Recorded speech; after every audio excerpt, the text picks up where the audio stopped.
કાશ્મીરમાં સિઝનની પહેલી હિમવર્ષા થઈ છે. કાશ્મીરમાં જાણે સફેદ ચાદર ઓઢાડી હોય તેવા દ્રશ્યો સામે આવ્યા છે.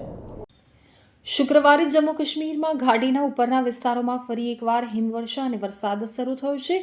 જ્યારે નીચાણવાળા વિસ્તારોમાં વરસાદ સાથે દિવસભર આકાશ ગાઢ વાદળછાયું રહ્યું હતું. કાશ્મીરની ખીણો બરફની સફેદ ચાદરથી ઢંકાયેલી છે. હિમવર્ષાના કારણે પ્રવાસીઓમાં ખુશીની લહેર જોવા મળી રહી છે. તેઓ હિમવર્ષાની મજા માણવા કાશ્મીર પહોંચી રહ્યા છે, તો પૃથ્વી ઉપરના સ્વર્ગને જોવા માટે પ્રવાસીઓ આવી રહ્યા છે. જમ્મુ કાશ્મીરમાં હવામાનની પેટર્ન બગડી છે. શુક્રવારે ઘાટીના ઉપરના વિસ્તારોમાં ફરી એકવાર હિમવર્ષા અને વરસાદ શરૂ થયો છે. જ્યારે શ્રીનગર સહિતના નીચાણવાળા વિસ્તારોમાં દિવસભર વરસાદ સાથે આકાશ ગોરંભાયેલું રહ્યું હતું. આ સાથે જ હવામાન વિભાગે આગાહી કરી છે કે આગામી 24 કલાક દરમિયાન ઘાટીના ઉપરના વિસ્તારોમાં હિમવર્ષાદ અને વરસાદ ચાલુ રહેશે.